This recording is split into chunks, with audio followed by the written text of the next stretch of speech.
Emerging and Future Technology, From Camera Obscura to Tactile Holography, by Claude W. Chavis, Jr. of Walden University, for Education 8848.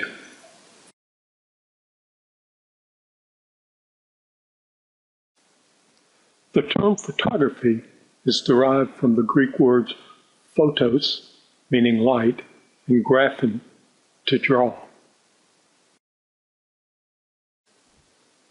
Photography started with the camera obscura.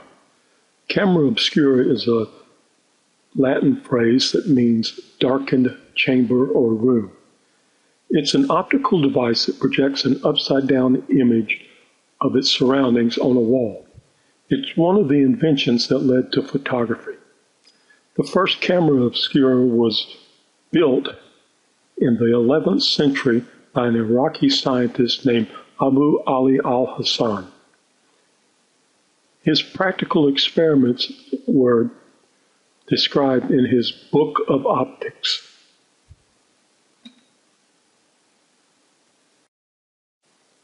On a summer day in 1827, Joseph Nipsey made the first photographic image with a camera obscura. Nipsey's heliographs, or sunprints as they were called, were the prototype for the modern photograph.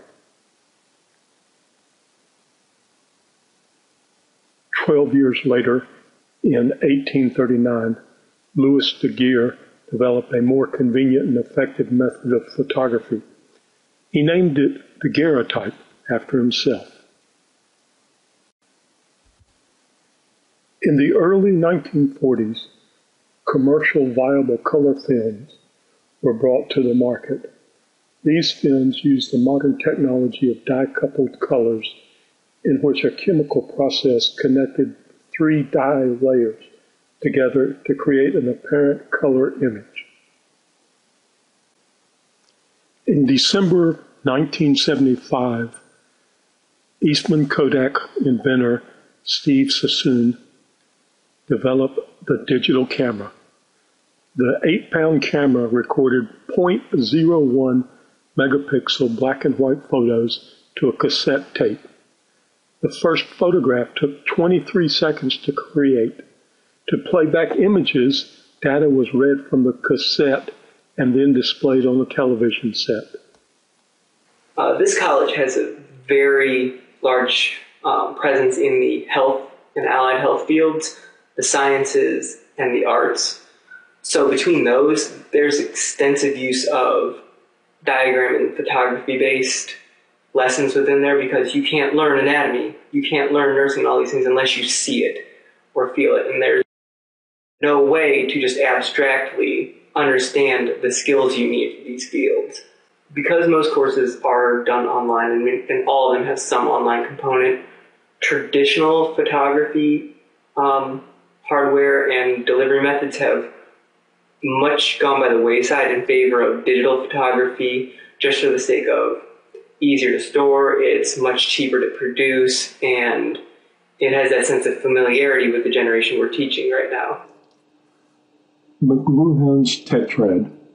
The 4 criteria of McLuhan's tetrad theorize that technology will result in enhancement, obsolescence, retrieval, or reversal of any innovation. The tetrad is arrived at through a process of asking questions based on historical, social, and technical knowledge of the subject. These questions include: what does any artifact enlarge or enhance? What does it erode or obsolesce? What does it retrieve that had been earlier obsolesced? And finally, what does it reverse or flip into when pushed to the limits of its potential? The tetrad is commonly displayed graphically, with the 4 elements as points of change on a continuum.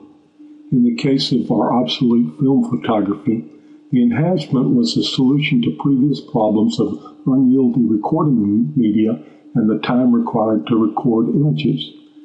Obsolescence was that it replaced other media as a means of accurately recording the world.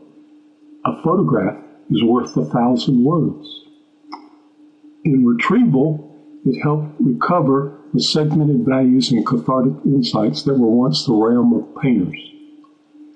And for reversal, painters were forced to examine their role in a post-photographic world. Cubism, viewing the world from multiple viewpoints at the same time, was one result. The noted painter Pablo Picasso is recorded as having said, "I have discovered photography. Now I can kill myself. I have nothing else to learn." Our emerging technology is holography. As an enhancement, it provides solutions to previous limitations of two-dimensional images. Holography restores the quality lost in other digital media. It obsolesces everything from the camera obscura through digital cameras and static holograms. It retrieves the recording of very detailed images, and it reverses itself in that it produces the ability to record multiple viewpoints at the same time.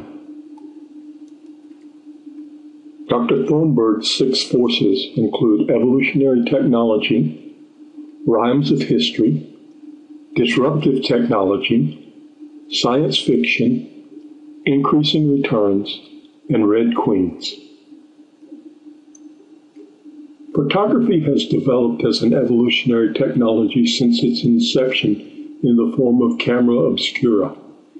It has progressed to the current static holograms. The next step in the evolutionary change is the tactile hologram. Thornburg's Rhymes of History notes parallels between the events, actors, and outcomes of different time periods. It sees history as a never-ending spiral of development and change. This concept is central to Native American thinking. Tactile holography will replace sculpture as the primary 3D art form in the future. Science fiction has been a powerful force for innovation. Tactile holography is based on the popular science fiction series Star Trek's holodeck. Increasing returns and red queens. The competition between film photography and digital photography is an example of increasing returns. The main advantages of digital photography were convenience and time. You did not have to drive to the store or wait for film to be developed. A red queen is a force that has 2 technologies with similar goals competing for acceptance while others of a similar nature fall. Examples of red queens would be the competition between film and digital cameras. You're already seeing some of the replacements for photography today, and we are 3-dimensional beings, and you're seeing this imagery of our world being moved to 3-dimensional digital worlds as well, in terms of you see 3D movies, you see 3D hologram sort of images.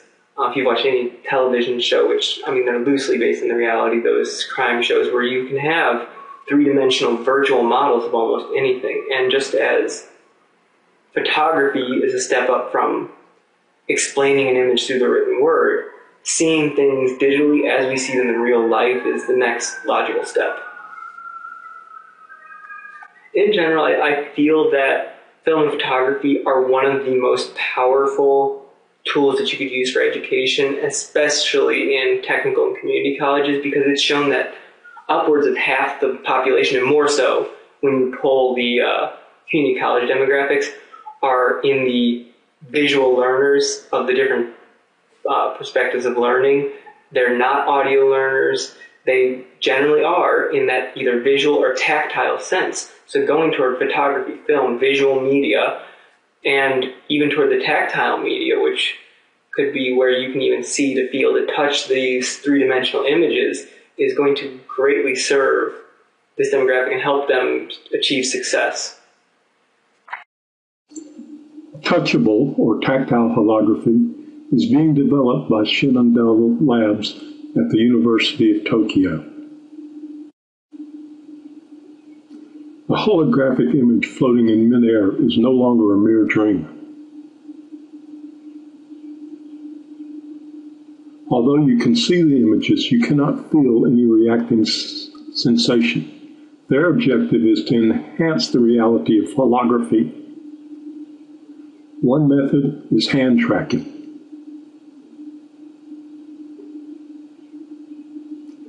They use the Wii remotes for a simple tracking system that allows them to interact with the hologram. Method 2 is a tactile display. They use the airborne ultrasonic tactile display developed in their lab.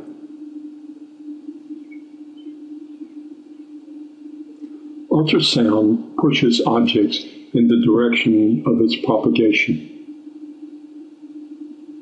Application. The tactile display attaches to the roof of this test cube, giving contact force.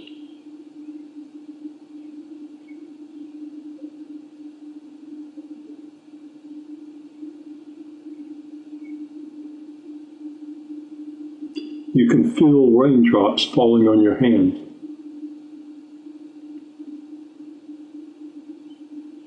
Or a small creature wandering about.